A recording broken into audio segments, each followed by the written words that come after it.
You might remember me from the door. You were all there. Okay. Anyways, thanks for being here. You guys seem cool. I'm pretty cool. Not to brag. I'm doing pretty good though. I've been going to the gym. That's what I'm on right now. I'm going to the gym like every day. It doesn't work, but I'm there. It's older folks in my gym, like 80 plus, and they're working hard. I respect them. Here's the problem. I don't know what it is about old men at the gym, but they love to dress like nasty little sluts. If you're not laughing, you might be part of the problem.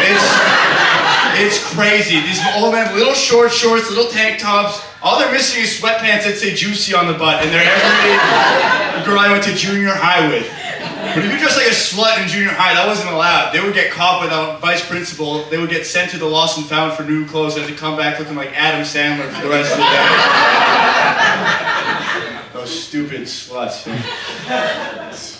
But these men, no repercussions. They just have their cheeks out. I don't know who they're trying to impress. They're there with their wives who are doing their little make-believe workouts.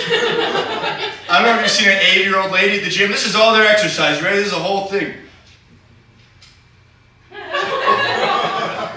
That's it. She got $300 running shoes on just to do the hokey pokey. She comes in, she just wipes the whole elliptical. She didn't even use the elliptical. She just loves wiping, I think. That's her workout. She wipes. And I get frustrated because I'm like, wipe after your husband. He's getting his balls on like 4 machines at the same time somehow. I don't know how that's possible. I can hear it unsticking from the other side of the gym. It's like suction cups. It's like, and they slink back in these little Daisy Dukes like measuring tape. He's using the bench upside down. I gotta put my head there later. It's disgusting. I wish I just didn't have to go to the gym. I used to. I used to play sports. I was on the basketball team when I was in high school. I loved it. It was my whole life. I want to keep playing as an adult, but I was not good enough to play in college, so I play on a men's league. Men's league, not as fun as high school. Not as fun as high school. Because when you're in high school, you're a 17-year-old, you're playing against other 17-year-olds. It's about growth, development, teamwork. When you're in men's league, all of a sudden you're an 18-year-old playing against a 37-year-old construction foreman who's going through a divorce. And his only emotional outlet is defense. He's grabbing rebounds like it's custody. Do you understand? This is everything.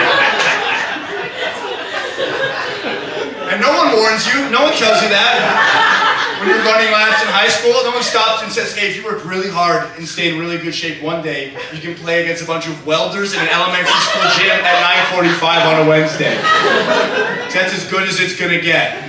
One time I showed up for a men's basketball game. The game before me was Quidditch.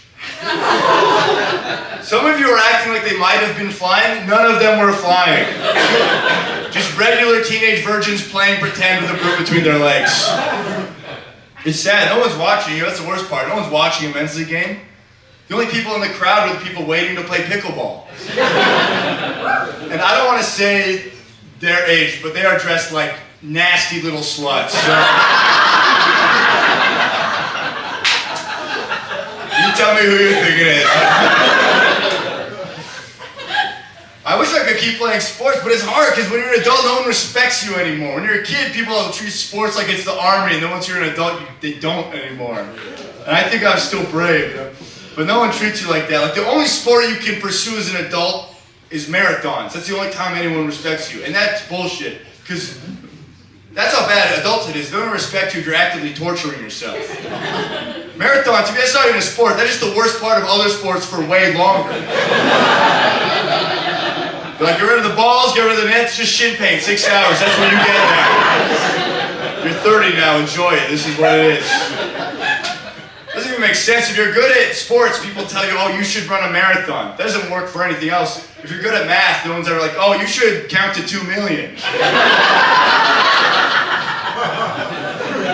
Sports, you gotta try, you gotta learn cool moves, you gotta try it out, you know, it's satisfying. Marathon, the coolest thing you can do is not shit yourself. If you finish a marathon without shit in your ass and blood on your nipples, that's a 360 dunk in any other sport. I found out 15% of all marathoners shit themselves. Yeah, that makes the runner's high make sense. You're not addicted to running, you're addicted to gambling.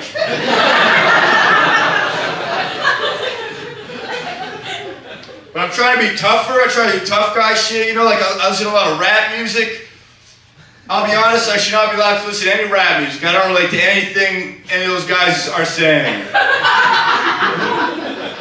Like I listened to this song the other day, it said, I never ran from nothing but the police. I grew up in a cul-de-sac, that's never happened to me before. I ran towards the police, and then a few times. See something, say something, that's what I say.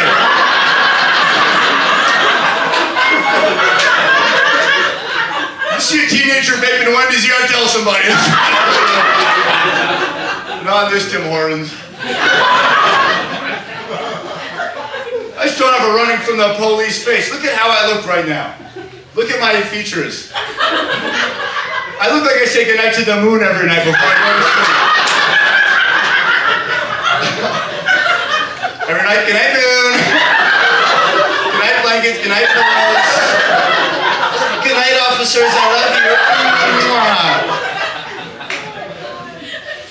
But I'm trying to be smarter, I try to read. I used to read when I was a kid, I read every day, and then one day Instagram came out and I was like, I'm probably just gonna do this for like a decade instead. Instagram is so good. They nailed it on Instagram. Every day my brain is like, read, remember you like reading? I'm like, no, I gotta see this hydraulic press can destroy this bowling ball. Toronto Stillden's gonna have to wait for this guy. But I got a library card, first library card I've had in a decade. I went to the public library. Good library, here's my complaint. The card's condescending, they're for kids. You know, they're all bright fluorescent colors and they have like a kindergarten level phrase. It'll say like, reading is my superpower, or something like that. But there's one that stood out to me, it was just black, it said big letters, library card. It's like, perfect, I'll take it. Librarian said, unfortunately, we're out of that one, but I can give you one that's very similar. So she hands it to me, same card, this time, the writing is in Cree, and the letters are all the rainbow. And I'm very glad that that exists. But I think we can all agree that I should not have that one. But I'm trying to be progressive, right? I can't say that. And I was like, oh, maybe reading is my superpower. I think I forgot. And I understand if that sounds bad, but I'm coming from a good place, because what I'm thinking is, what if I do take that card, and then that's the last one of that card, and then into the library walks in like a gay, non-binary, indigenous person. And they're like, I would like the one card that's specifically for me, please. And the librarian has to be like, I'm so sorry. That straight white man took the last one, just like they take everything. That one, the one holding Goodnight Moon.